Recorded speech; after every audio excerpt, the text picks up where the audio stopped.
오늘의 말씀의 제목은요, 여부수인가 기브아인가라는 제목입니다. 여부수로 가야 될까, 기브아로 가야 될까, 도대체 어디로 가서 잠을 자야 할까라는 이 어느 레위인의 고민을 담은 제목인데요. 그러나 어디로 가든지 이스라엘의 타락과 제약은 어떤 지정된 장소로 간다고 해서 드러나지 않는 것도 아니고 감추어지는 것도 아니라는 것을 오히려 우리가 미리 알고 이 본문을 묵상하도록 하겠습니다. 사사기를 계속 이어오면서 여러분들이 이제 사사기는 이런 목적이구나 하고 생각했을 때 딱 각인되어지는 것이 있을 거예요. 그 중에 하나가 이스라엘의 백성들의 타락을 드러내는구나.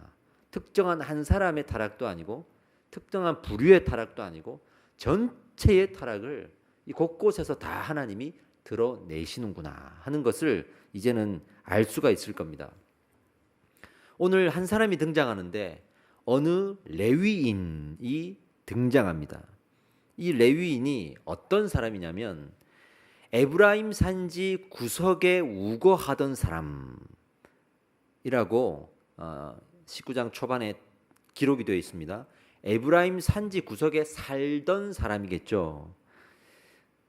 이 사람이 베들레헴을 떠나서 에브라임까지 지금 온 거예요. 근데 이 에브라임이 지난 시간 우리가 계속 성경을 살펴보면서 계속 문제가 됐던 지역이에요. 그죠? 그만큼 이 사람이 지금 에브라임 산지에 살고 있다는 것 자체가 이 사람 역시 건강하지 않는 사람이라는 것을 말하고 있는 거죠. 그러니까 잘 먹고 잘 살기 위해 이 레위인으로서 제사장직을 찾는, 제사장의 일을 하는 그런 사람이라고 우리는 해석할 수가 있는 거예요. 그 전에 17장 18장에 보면 또 한 사람의 레위인이 나왔어요. 그 사람이 누구냐면 베들레헴에서 살고 있던 레위인.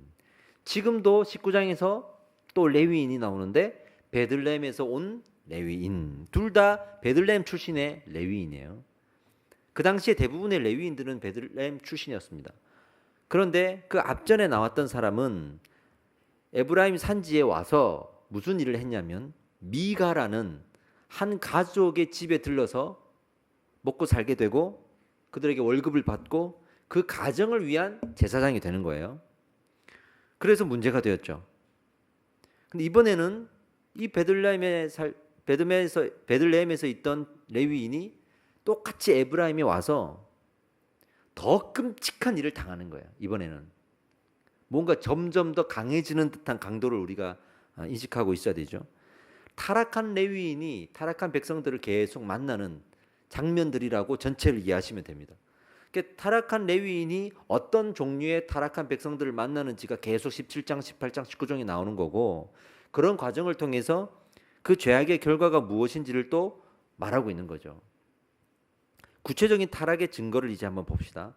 이 유다 베들레헴에서 이 레위인이 어떠한 죄악을 먼저 저질렀어요. 그게 뭐냐면 첩을 취하였다. 첩을 취하였다. 첩은 불법적 관계를 말하는 단어입니다. 근데 그 첩이 또 행음을 했다 이렇게 나와요. 행음. 원문에 자나라는 단어를 쓰는데요. 이 자나라는 단어는 창녀의 일을 하다 이겁니다. 그러니까 다시 정리하면 레위인이 첩을 두면 안 돼요. 근데도 첩을 뒀단 말이죠. 구약의 첩은 아브라함처럼 하갈이 첩이었잖아요. 구약의 첩은 그냥 아이를 낳아주는 사람이었다 그러면 신약의 첩은 아이를 낳는 것을 더 넘어서 어떤 불법적인 관계를 위한 첩이라고 우리가 볼 수 있는데 그 첩을 삼은 것도 지금 문제가 되는데 그 첩 역시 또 다른 창녀의 일을 하면서 문제를 일으킨 거예요. 그래가지고 이 남편에게 도망가서 자기 아버지 집으로 지금 가 있는 상황입니다. 그 아버지 집으로. 지금 이 모든 일들을 보면 뭔가가 지금 이게 관계가 깨질 대로 깨진 것처럼 느껴지잖아요. 그렇죠? 레위인 역시 사실은 이 첩을 둔 레위인을 굳이 지금 19장에서 드러낸 이유는 이 레위인이 육적인 첩을 둔 것으로만 해석하는 것이 아니라 그 역시 하나님 앞에서 영적인 첩을 뒀다. 이걸 말하고 싶은 거예요. 베들레헴을 떠나서 에브라임으로 갔죠. 그리고 어떤 사람은 미가의 집에 가고 개인의 가정에서 개인의 제사장이 되죠.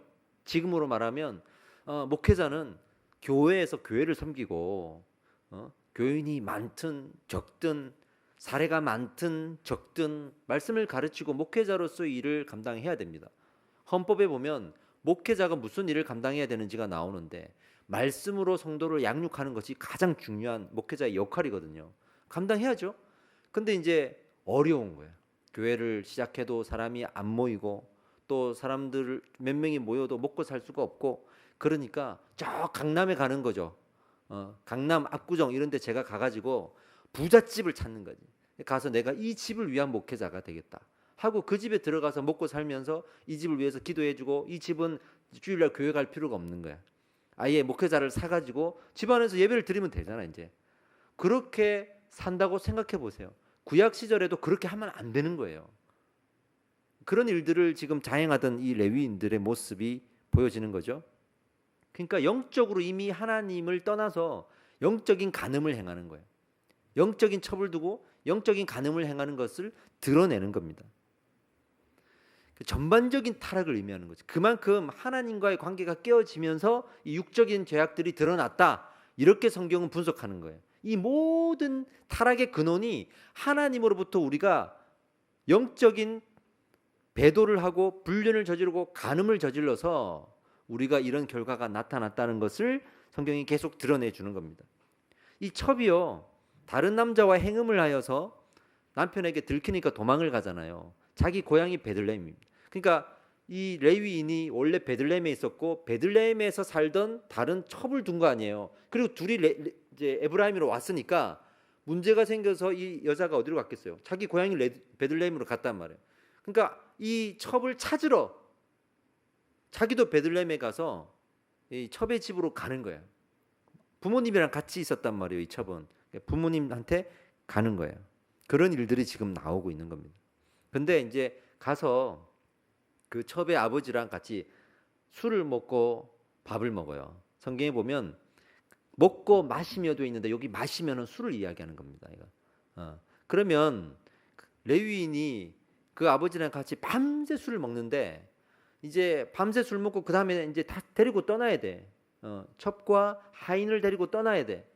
근데 그 아버지가 계속 붙잡는 거야. 하루만 더 놀다 가라. 내가 다 먹여주고 재워주고 할 테니까 하루만 더 놀다 가라.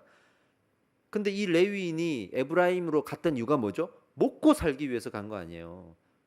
자기 돈 주는 사람 찾으러 가는 거 아니에요. 근데 지금 이 첩의 아버지가 여기 있으면 내가 먹을 거 다 주고 네가 필요한 거 다 해줄 테니까 하루 더 있으라라고 하니까 당연히 허락을 하겠죠.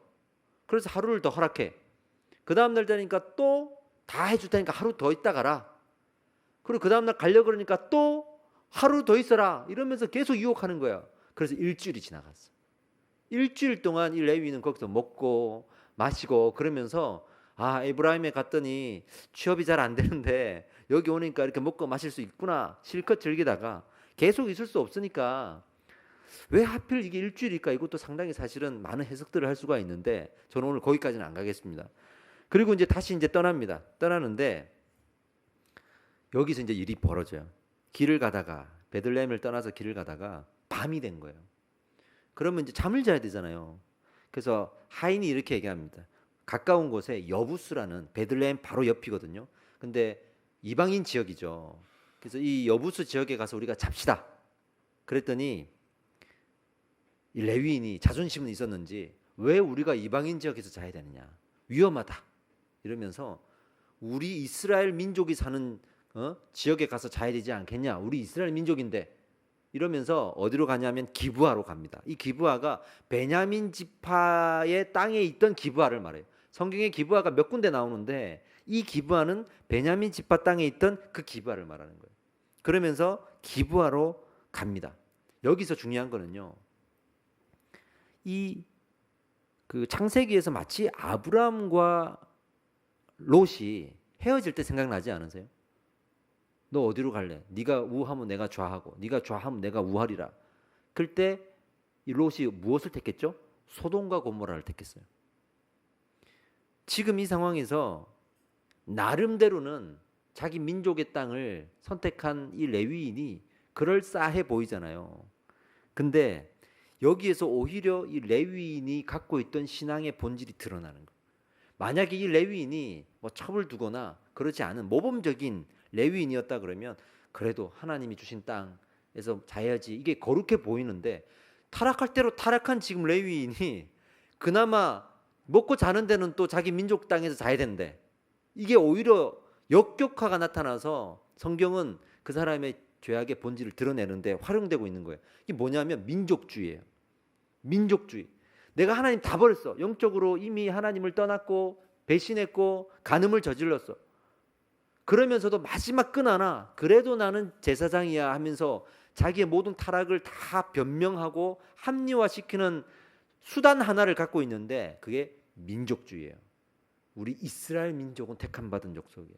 내가 이것만큼은 하는 거 있죠.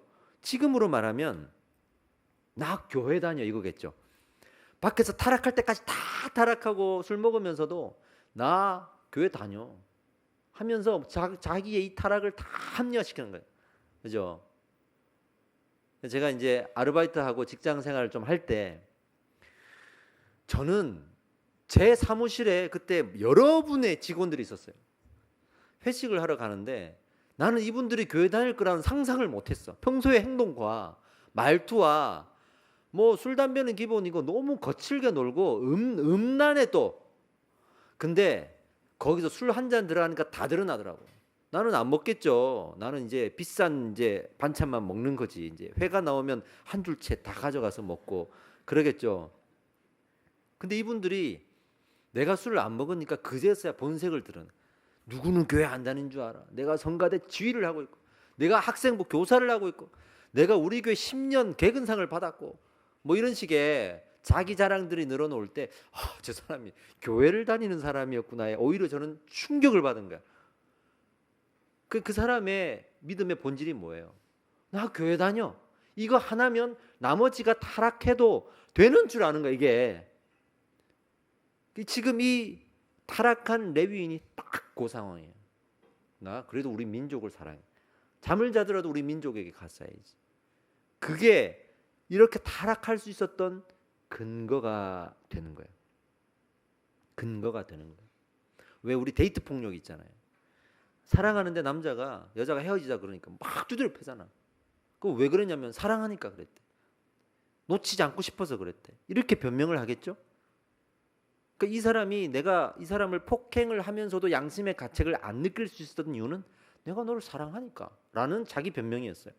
그러니까 무언가 어떤 일정한 부분 하나에 우리가 너무 극단적으로 매여 있으면 그게 하나의 합리화 근거가 되어서 큰 죄악을 저지를 때 이것을 덮는 보자기 역할을 해버리는 거예요. 이게 되게 우리 신앙생활할 때 중요한 부분이 지금 나오는 겁니다. 이스라엘 민족은 어떤 거에 매였을까요? 신약 성경에 나오는 이스라엘 민족은 성전이었잖아요. 성전, 그리고 내가 제사장이라고 하는 직분, 이런 거에 매여서 다른 타락함을 갖다가 다 그걸로 덮어버렸잖아요. 그러니 예수님이 손으로 지은 성전 헐고 손으로 짓지 않는 성전을 내가 세우리라 그랬잖아요. 지금 이 구약에는 성전이 아니라 민족이었어요. 민족이었단 말이죠. 그 타락 중에도 이 민족주의만 다 붙들고 있는 거예요.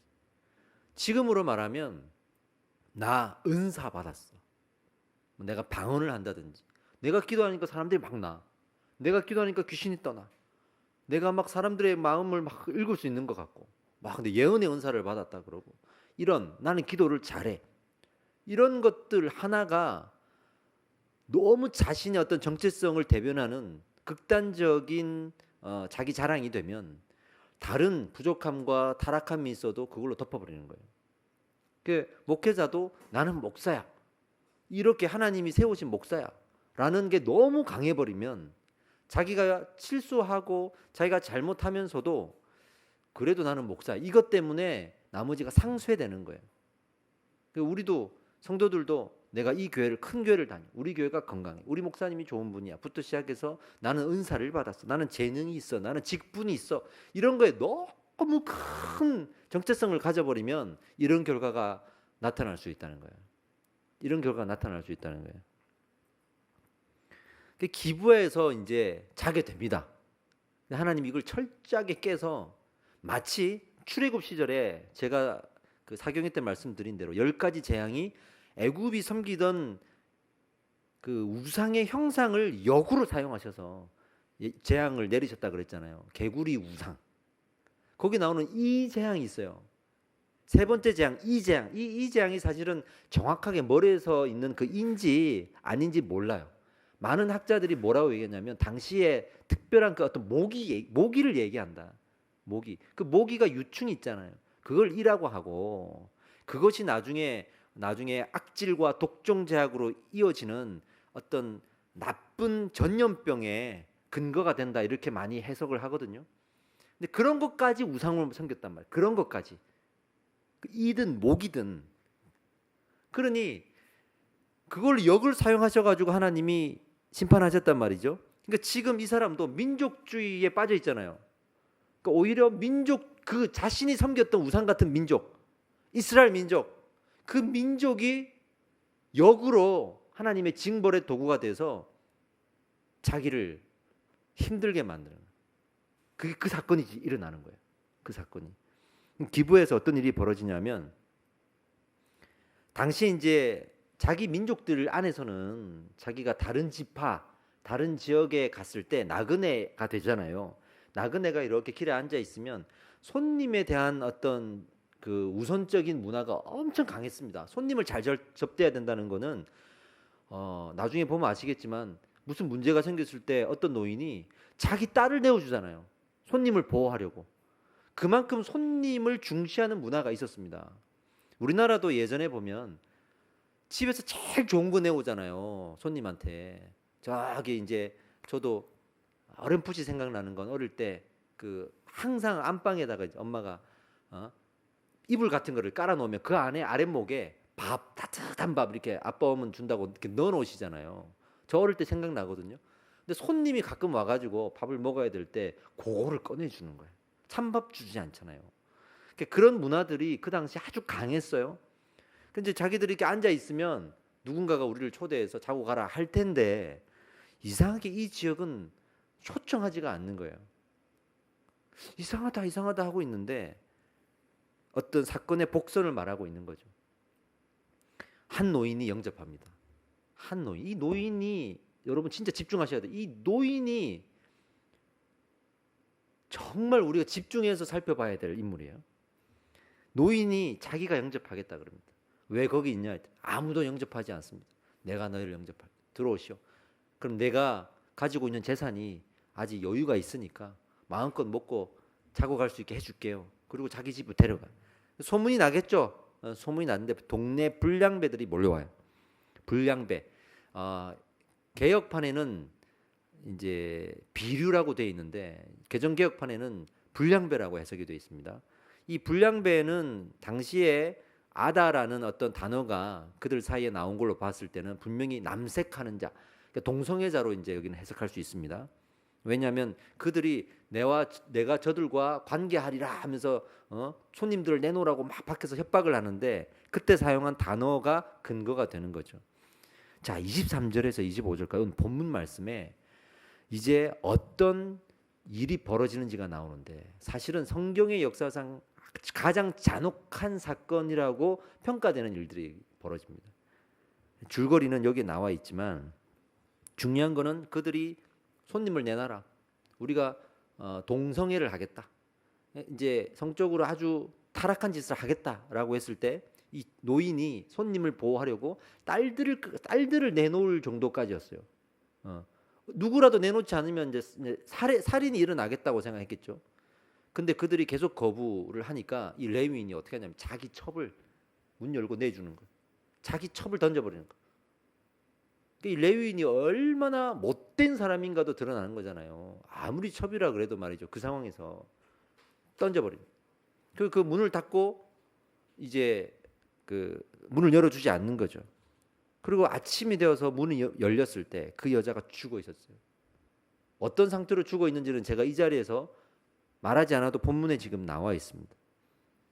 그러니까 아주 고통스럽게, 여자로서는 가장 고통스럽게 죽은 거예요.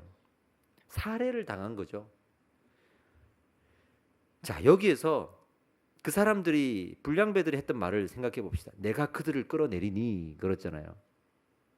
당신이 내놓지 않으면 우리가 가서 끌어내겠다 협박할 때 사사기에서 생각나는 구절 하나가 있어요. 사람마다 자기 소견에 옳은 대로 행하였도다. 이 말이 요 문장과 매칭이 딱 되는 거예요. 그러니까 지금 하나님은 이 베냐민 지파의 불량배들을 끌어내셨지만 계속해서는 이스라엘 전체가 하나님의 소견에 따르지 않고 자기들이 좋아하는 소견, 자기 논리와 자기 소견에 빠져서 하나님을 무시하고 살아가고 있는 것을 자꾸만 드러내려고 하는 거죠. 어떤 예언적인 의미가 있는 겁니다. 성경이요, 어떤 판단하는 얘기가 미리 나오잖아요. 그러니까 사람들이 자기 소견대로 행하였더라. 먼저 이 말이 소두에 나오면 그 이후에 반드시 그 증거가 나와요. 그러니까 말세에도 마태복음 또 사복음서나 뭐 고린도후서나 이럴 때 보면 말세 현상이 나오는데 그 말세 때 일어날 현상들이 반드시 나중에는 증거로 나타난단 말이죠. 성경은 항상 예언의 의미가 있습니다. 지금 그 사람마다 자기 소견에 옳은 대로 행하였도다라고 사사기 초반에 말했던 부분들이 마지막까지 이렇게 확실한 증거로 드러나는 거니까 단순하게 불량배의 일로만 해석될 것이 아니라 정말 큰 틀에서 우리가 해석을 해야 되는 거죠. 때문에 이 사건은 단순하게 동성애 사건만을 얘기하는 게 아닙니다. 단순하게 그 얘기가 아니에요. 그걸 훨씬 넘어서 하나님이 허락하신 생명의 가치에 대한 도전이에요. 이스라엘 전체가 하나님을 영적으로 하나님 앞에 간음하고 하나님을 버리고 창조주에 대한 반역을 하는 것을 지금 말하고 있습니다.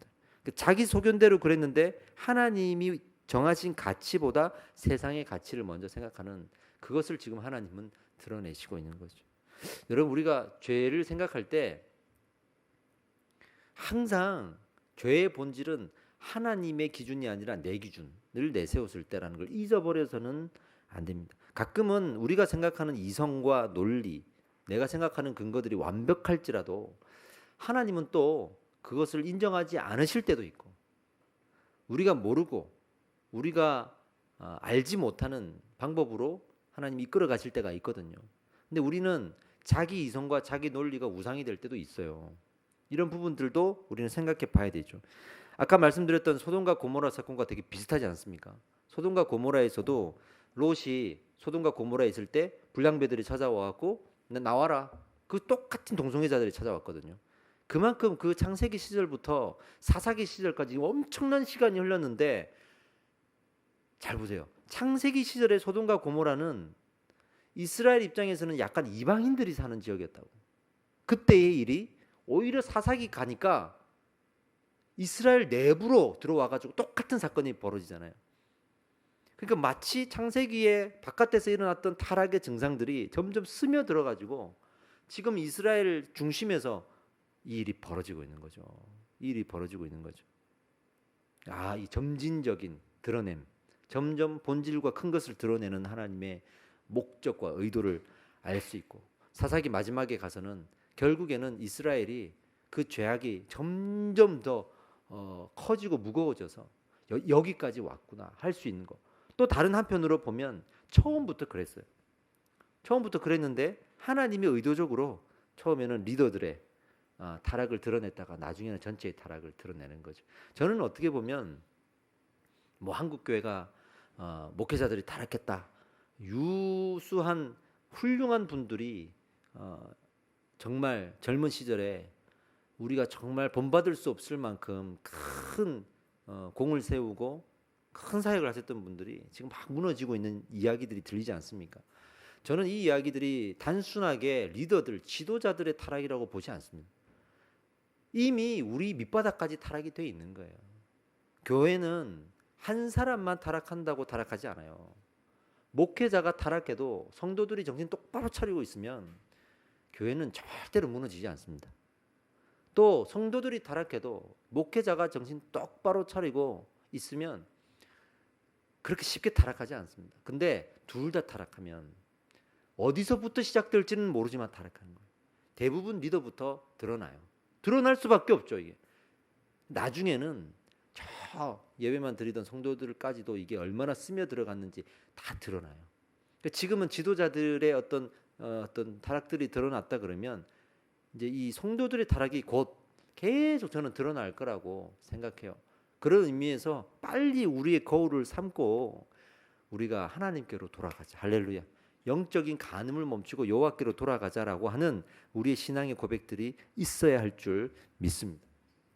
한 가지 희망적인 건 소돔과 고모라는 멸망했어요. 유황불이 내려서. 근데 이스라엘 내부 진영으로 지금 스며 들어왔음에도 불구하고 이 베냐민은요 멸망당하지는 않습니다. 나중에 이 베냐민 지파와 나머지 11개의 지파가 연합이 모여서 11개 지파 연합과 베냐민 지파와 전쟁을 하게 돼요. 이제 다음 주부터 나올 겁니다. 전쟁을 하게 됩니다. 이 레위인이 첩이 아침에 죽은 것을 보고 분노합니다. 민족주의자라 그랬잖아요. 자기가 그렇게 타락해놓고 자기가 잘못해놓고 모든 탓을 그 불량배들에게 하는 거야. 그러면서 이 판을 키우는 거죠. 베냐민 지파 잘못이야. 베냐민 지파 잘못이야. 이렇게 판을 키워서 이 첩의 시신을 12동강을 냅니다. 그래서 각 지파별로 보내는 거야. 다 보내는 거야. 내가 이런 일을 당했다. 베냐민 지파가 이런 일을 했다.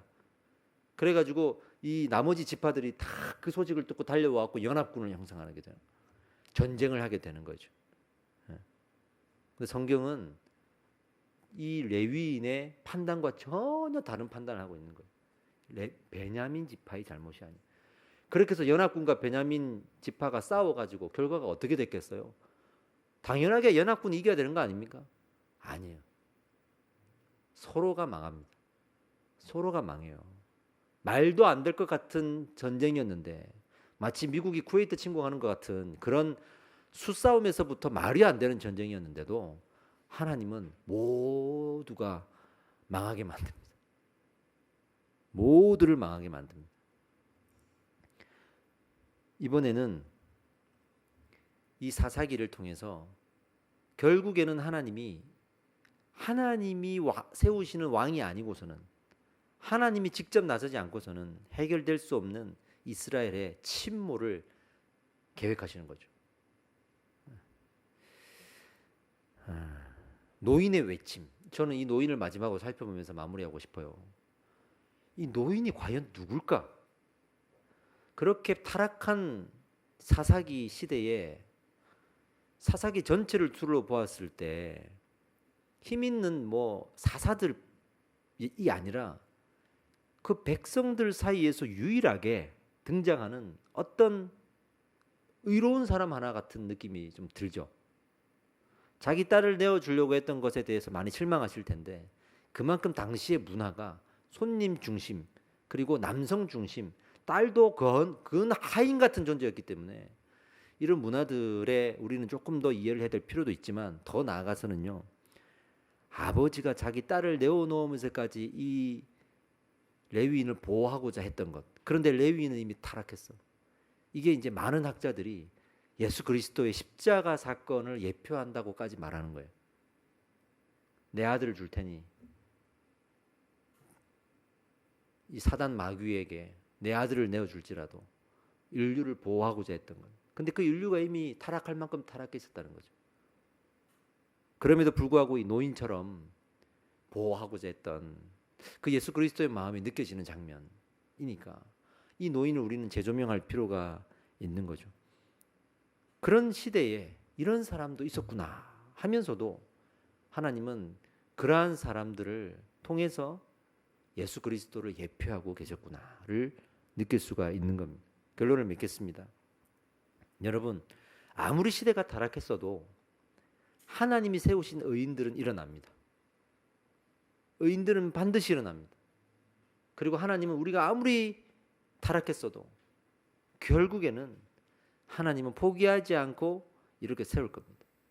그래서 이 사건이 있은 이후에 이스라엘은 눈에 볼 때 분명히 침몰해 가고 이제는 자기들끼리 싸우면서 수많은 사람들이 죽어갔지만 결국 이스라엘이라는 이 나라가 건국되는 과정에 다윗이 일어나잖아요.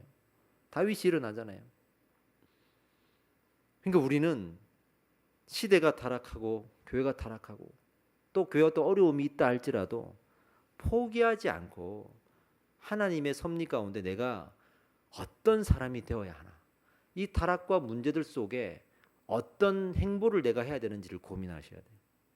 물살을 가르는 연어처럼 모두가 타락하고 모두가 인간적으로 휴머니즘에 빠지고 인본주의에 빠지고 그렇게 하나님을 떠나갈 때 나는 어디에 서 있는가에 대해서 깊이 생각하고 결단해야 될 줄 믿습니다. 일단 기도하기를 원하는데요. 하나님께 기도합시다. 하나님, 우리가 지금 영적으로 주님 앞에 간음하고 있지는 않는지, 내가 최소한 나는 교회 다녀, 나 뭐 양육 받고 있어, 이렇게 어떠한 특정한 한 부분의 요소를 근거 삼아서 다른 무너지고 타락하고 부족한 나의 죄성들을 합리화하고 있지는 않은지, 하나님 앞에 그런 나의 모습을 내려놓고 주님, 하나님 앞에 쓰임 받는 사람이 되고 싶습니다. 하나님 앞에 예수 그리스도를 예표하는 사람으로서 내가 이 땅 가운데 사용을 받고 싶습니다 라고 기도하는 시간을 갖겠습니다. 함께 기도하겠습니다.